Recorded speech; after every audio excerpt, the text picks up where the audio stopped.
비가 내리는 밤이 이렇게까지 무겁게 느껴졌던 전 없었습니다. 솔직히 말하면 그때 저는 처음부터 뭔가 잘못됐다고 느끼고 있었습니다. 내장산의 산림 경영으로 일한 지 7년 동안 수많은 신호를 경험해 왔지만 그날만큼은 모든 감각이 한 방향을 가리키고 있었습니다. 뒤를 보지 마라. 이 말이 머릿속에서 끝없이 메아리 쳤습니다. 누군가가 직접 속삭인 것도 아닌데 몸 깊숙한 곳에서부터 경고처럼 울려 퍼졌습니다. 하지만 저는 결국 뒤를 돌아봤고 그 순간부터 이야기는 시작되었습니다. 제 이름은 윤진수, 32. 전라북도 정읍에서 태어나고 자랐고 20살 초반부터 줄곧 내장산 국립공원 주변 일을 전전했습니다. 등산객 구조 활동부터 캠핑구역 관리, 야생동물 모니터링, 그리고 산림 경비 업무까지. 제가 선택한 직업은 조용한 자연 속에서 사람들의 안전을 지키는 일이었지만 그날 이후로 저는 자연이라는 것이 얼마나 낯설고 침묵이 얼마나 잔혹해질 수 있는지를 알게 됐습니다. 당시에는 새로운 캠핑장 구역이 추가되면서 야간 순찰이 조금 더 늘어난 시기였습니다. 그날도 마찬가지로 저녁 무렵부터 비가 내렸고 규정상 비가 많이 오면 등산로 일부를 폐쇄해야 했기 때문에 상부로부터 투셉시 전까지 2번 순찰 지시가 떨어져 있었죠. 괜찮다고 생각했습니다. 아무리 어두운 숲이라도 저는 이 산에서 길을 잃은 적이 없었으니까요. 그런데 그날은 숲이 저를 먼저 알아보지 못한다는 느낌이 들었습니다. 이건 정말 말 그대로 느낌이었지만 너무나 구체적이었습니다. 제가 걸어 들어갈 때마다 주변 공기가 뒤로 밀리며 자리를 비켜주는 것이 아니라 반대로 밀려와서 몸을 감싸는 것 같았습니다. 숲이 "너 여기 왜 왔어?" 하고 묻는 것 같은 뭔가 원래 있던 조용함이 아니었습니다. 비는 점점 굵어졌습니다. 후드 위로 떨어지는 빗방울 소리, 멀리서 나무줄기를 타고 흐르는 물소리, 그리고 그 사이사이에 묘하게 끼어있는 설명할 수 없는 뭔가, 형체 없는 기척. 비 때문인지 어둠 때문인지 아니면 제 감정 때문인지 구분할 수 없었습니다. 순찰 구간은 평소처럼 약 1시간 반 정도 걸렸습니다. 전방 20m보다 멀리는 보이지 않았고 헤드랜턴 불빛에 비가 반사되어 제 시야는 더더욱 흐릿해졌습니다. 그런데 비가 이렇게 시야를 방해하는 날은 보통 야생동물도 움직임이 뜸해지고 사람들도 거의 다 나오기 마련인데 그날은 이상하게 어두운 숲 너머에서 무언가 흔들리고 있는 느낌이 들었습니다. 보이지는 않았습니다. 하지만 확실히 움직였고 저는 그 움직임이 동물이라고 생각했습니다. 그런데 묘하게 너무 높았습니다. 적어도 제 가슴팍 높이 이상. 곰? 그럴 리는 없었습니다. 내장산에 곰은 없습니다. 멧돼지라 하기엔 비정상적으로 조용했습니다. 그저 잎사귀 몇 개가 흔들리고 나무 둥치가 아주 미세하게 옆으로 기울어지는 정도. 그리고 비가 내리는 소리 속에서도 묘하게 들리는 무언가. 숨소리였는지 아니면 비명인지 구분되지 않는 낮은 소리. 그때까지만 해도 저는 그냥 동물이라고 합리화했습니다. 착각이겠지. 비 때문이겠지. 이럴 때일수록 절차대로 순찰을 끝내고 보고서를 쓰고 집에 가면 그만이라고요. 그렇지 않았습니다. 순찰을 계속한 저는 어느 지점에서 걸음을 멈췄습니다. 저 앞 불빛 끝에서 누군가가 서 있었습니다. 처음에는 사람이라고 생각했습니다. 사람의 형태였으니까요. 정확히 말하면 사람의 형체는 맞았습니다. 어깨도 있고 머리도 있고 다리도 둘. 하지만 랜턴 불빛이 닿을 때마다 그 윤곽이 일정하게 유지되지 않았습니다. 흐트러졌다가 다시 모이고 가늘어졌다가 갑자기 두꺼워지고 자세히 보면 비가 그 형체를 통과해 뒤쪽으로 흐르고 있었습니다. 그래서 저는 이걸 사람이라고 부를 수 있는지 확신할 수 없었습니다. 하지만 제 직업은 우선적으로 사람을 확인하는 것이 우선입니다. 혹시라도 길을 잃었거나 다친 등산객일 수도 있으니까요. 그래서 저는 규정대로 말했습니다. 안전관리소에서 나왔습니다. 저기 계신 분 괜찮으세요? 비가 쏟아지고 있었는데도 제 목소리보다 숲의 정적이 더 크게 느껴졌습니다. 대답은 돌아오지 않았습니다. 형체는 움직이지 않았고 저에게 등을 돌린 채 정확히는 뒤인지 앞인지도 모르겠지만 아무 반응이 없었습니다. 저는 조금 더 다가갔습니다. 하지만 세 발짝째 옮기는 순간 제 발밑에서 이상한 소리가 났습니다. 철퍽, 진흙 위를 밟는 소리. 비 오는 날이면 익숙한 소리였습니다. 그런데 이상했습니다. 비가 하루 종일 내렸는데 제가 딛고 있는 이 길은 마치 물기가 전혀 없었던 것처럼 딱딱하고 건조하게 느껴졌습니다. 뒤늦게 랜턴을 비춰보니 흙 위로는 빗물 자국만 있고 진흙이 될 만큼 물이 고인 부분이 없었습니다. 그럼 방금 소리는 제 발소리가 아니라 누군가 함께 걷는 소리였던 겁니다. 저는 순간적으로 온몸이 얼어붙었습니다. 목 뒤가 찌릿하게 서고 손에서 무전기가 미끄러질 뻔했습니다. 랜턴 불빛 너머의 형체는 여전히 움직이지 않았습니다. 그런데 발소리는 바로 제 왼쪽 뒤에서 또 들렸습니다. 철퍽, 그리고 한 박자 뒤에 또 철퍽. 저는 찬물을 뒤집어 쓴 것처럼 정신이 번쩍 들었습니다. 여기 있다. 누군가가 아니면 무언가가 바로 제 옆에 있다는 느낌. 랜턴을 왼쪽으로 돌리려는 순간 숲 전체가 조용해졌습니다. 비 소리조차 갑자기 딱 멈춘 것처럼. 그런 정적 속에서 저 앞의 형체가 아주 천천히, 정말 부서질 듯 느리게 목을 돌아 저를 향했습니다. 그 움직임 동안 비가 그 형체를 통과한 뒤 자꾸만 모양을 흐트렸고 저는 순간적으로 저것은 분명 사람이 아니라고 느꼈습니다. 하지만 진짜 문제는 그게 아니었습니다. 그 형체가 바라본 방향을 따라 저는 뒤늦게 깨달았습니다. 형체는 제 왼쪽을 본 것이 아니라 제 바로 뒤를 바라보고 있었습니다. 저는 반사적으로 뒤를 돌아보았습니다. 하지만 그 순간 제 앞쪽의 형체는 흔적도 없이 사라졌습니다. 그리고 뒤에서는 아무것도 보이지 않았습니다.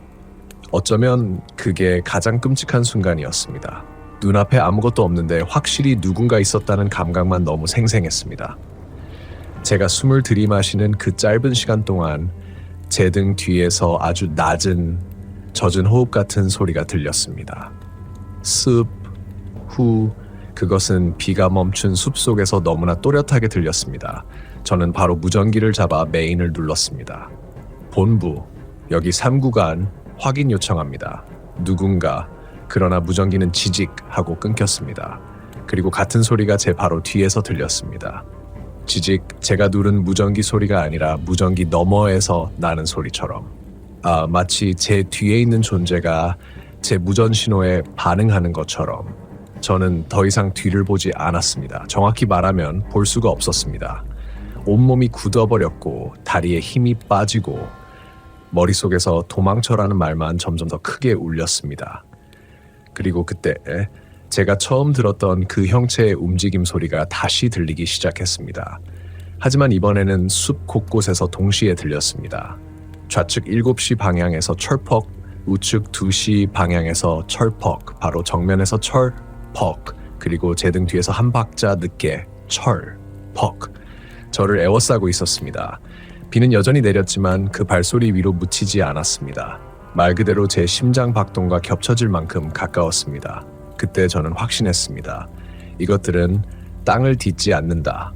발자국을 남기지 않는다. 그리고 사라지는 방식으로 움직인다. 순간 제 머릿속을 스쳐 지나간 건 7년 전 처음 이 일을 시작할 때 들었던 선배 경비원의 말이었습니다. 비 오는 날엔 발자국이 없는 사람을 조심해. 저는 그 말을 농담이라고 생각했습니다. 지금까지는요. 하지만 지금 제 주변을 돌아다니는 무언가들이 똑같이 단 한 개의 발걸음 자국도 남기지 않고 있었습니다. 숨이 목구멍에 걸려서 삼키지 못한 채 그대로 버티고 있었습니다. 이 상태로 조금만 더 버티면 제 몸이 먼저 부서질 것 같았습니다. 그리고 마침내 어둠 속에서 그것이 저에게서 단 1미터도 안 되는 거리까지 다가왔습니다.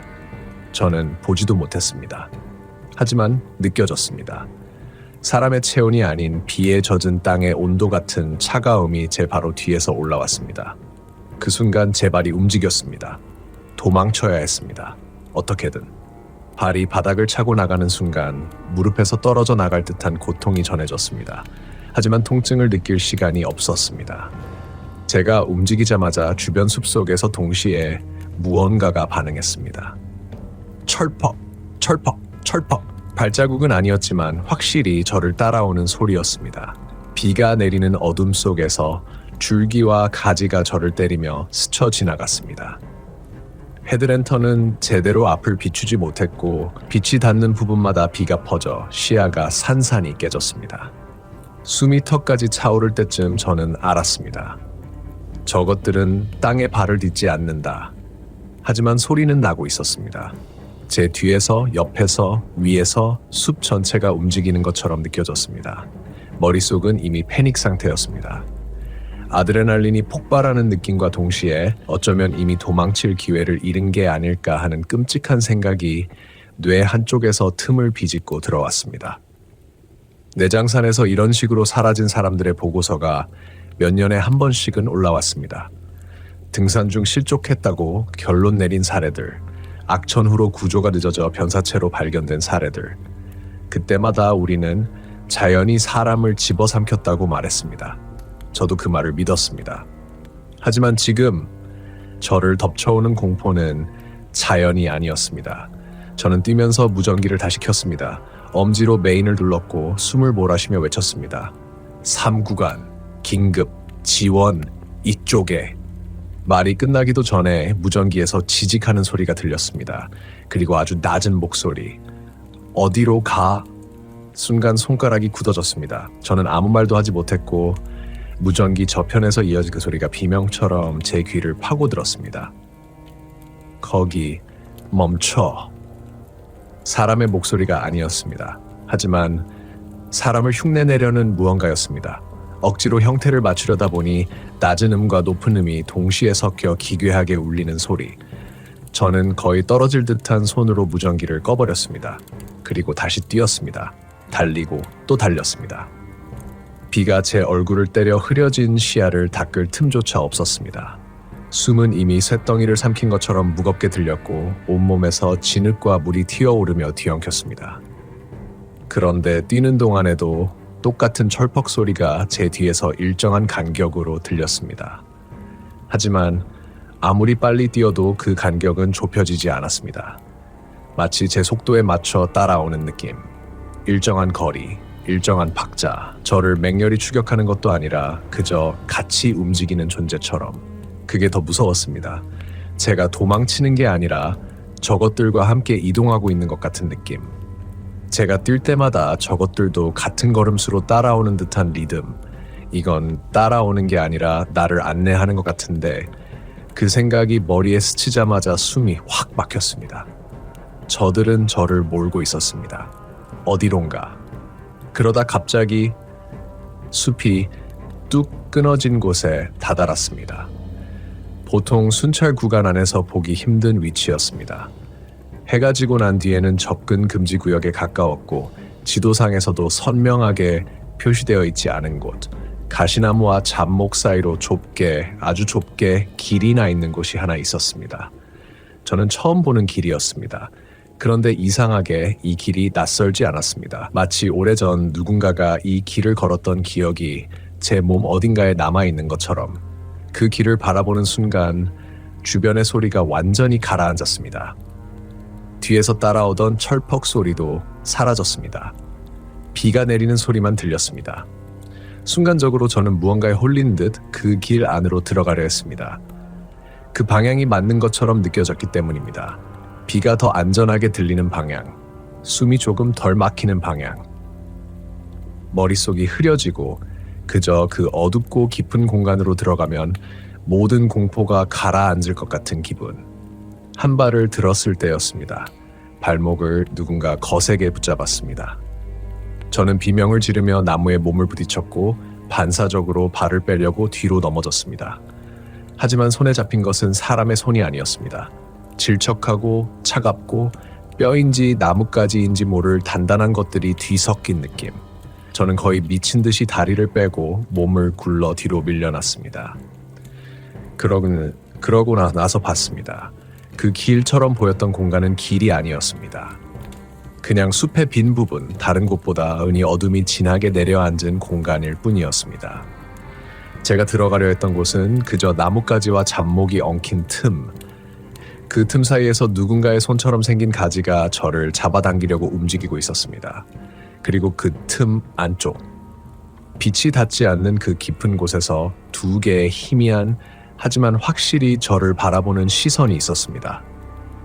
검은 구멍 같은 눈동자, 비에 젖지 않았고 어둠을 더 깊게 빨아들이는 눈, 그것이 저를 잡아당겼던 겁니다. 저는 그대로 몸을 돌려 오직 도망친다는 생각만으로 뛰기 시작했습니다. 숲길이 어떻게 생겼는지조차 기억나지 않았고 어디가 비탈인지 어디가 구덩이인지 판단할 수 없었습니다. 나무와 나무 사이를 부딪히며 겨우 몸을 빼냈고 미끄러지듯 내려오는 물길을 따라 달렸습니다. 그 사이사이에 저를 뒤쫓는 소리가 다시 들려왔습니다. 철퍽, 철퍽, 철퍽. 이번엔 아까와 달랐습니다. 거리감이 없었습니다. 발소리가 아니라 제 바로 귓가에서 들리는 소리 같았습니다. 숨이 거칠어지고 온몸이 떨리기 시작했습니다. 혹시라도 뒤를 보면 눈앞에 그 눈동자가 있을 것만 같았습니다. 그리고 어느 순간 저는 갑자기 모든 소리가 사라진 공간에 도착했습니다. 비소리가 멀리 있는 것처럼 희미해지고 숲의 냄새가 사라지고 기압이 달라진 것 같은 공간. 정확히 말하면 자연스럽게 걷다가 아니라 끌려온 느낌이 들었습니다. 거기에 작은 쉼터가 하나 있었습니다. 낡고 오래된 평소 순찰길엔 없는 구조물이었습니다. 지금껏 한 번도 못 본 작은 대피소 같은 곳. 문이 열려 있었습니다. 안은 칠흑처럼 어두웠습니다. 저는 순간적으로 두 가지 선택지 사이에 서 있었습니다. 쉼터 안으로 들어가느냐, 아니면 뒤에 있는 무언가에게 붙잡히느냐. 숨이 넘어갈 듯 괴로웠지만 그 순간 하나의 감각만 압도적으로 떠올랐습니다. 여기에 들어가면 돌아가지 못한다. 그 판단은 이유가 없었습니다. 하지만 너무나 명확했습니다. 저 안은 숨을 돌리는 공간이 아니라 저들이 기다리고 있는 공간이라는 느낌. 저들이 원래 있던 자리, 저들이 사람을 들여보내는 곳. 그런데 그 순간 쉼터 안쪽에서 아주 낮게 사람의 울음 같은 소리가 들렸습니다. 도와줘. 저는 그대로 굳어버렸습니다. 비명을 지를 힘조차 없었습니다. 하지만 그 목소리는 제가 아는 누군가의 목소리였습니다. 7년 전에 실종된 경비원 선배. 저는 그 사람의 목소리를 기억하고 있었습니다. 몇 번 안 되는 회식 자리에서 늘 조용했던 사람이었던 그 선배, 그의 목소리와 똑같았습니다. 도와줘, 제발. 쉼터 안에서 들리는 그 울음은 절박하고 사람 같고 현실 같았습니다. 하지만 바로 뒤 제 등에서 또 다른 소리가 났습니다. 철퍽. 그리고 아주 낮은 속삭임. 들어가, 같이 있어. 저는 그대로 얼어붙었습니다. 쉼터 안에서는 선배의 목소리가 저를 애타게 부르고 있었고 뒤에서는 그 기형적인 목소리가 저를 안으로 몰아넣고 있었습니다. 저는 그 둘 사이에 서서 숨도 생각도 공포도 모두 멈춰버린 상태였습니다. 그리고 그 순간 제 발밑에서 작은 진동이 올라왔습니다. 마치 누군가가 바로 아래에서 문을 두드리는 것처럼. 두드림은 점점 더 커졌습니다. 쿵쿵쿵. 쉼터 아래에서, 땅 밑에서 저는 깨달았습니다. 저들이 몰아넣으려던 것은 대피소가 아니라 그 아래였습니다. 그 아래에서 수십 개의 손이 움직이고 있는 것 같은 소리. 끌어올리려는, 당겨내리려는 소리. 저는 비명을 터뜨리며 몸을 돌려 뛰었습니다. 어디로 가는지 모르겠다는 사실조차 중요하지 않았습니다. 그냥 저 아래로 끌려가지 않는 것이 전부였습니다. 숲이 무너지는 것 같은 소리를 들으며 뛰었습니다. 철퍽, 철퍽, 철퍽. 뒤에서 수십 개의 발소리가 동시에 따라오고 있었습니다. 죽을 것 같았습니다. 아니, 죽는 것이 더 나을 수도 있겠다는 생각이 스쳤습니다. 하지만 본능이 저를 움직였습니다. 온몸의 감각이 무너져도 폐가 찢어지듯 아파도 저는 계속 달렸습니다. 언제 넘어졌는지도 몰랐습니다. 언제 실수로 나무 뜬 거를 밟았는지도 기억나지 않았습니다. 하지만 바닥으로 얼굴을 받고 떨어지는 순간 저는 분명히 들었습니다. 바로 등 뒤에서 누군가의 얼굴이 제 귓가에 닿을 만큼 가까이 와서 숨을 들이마시는 소리를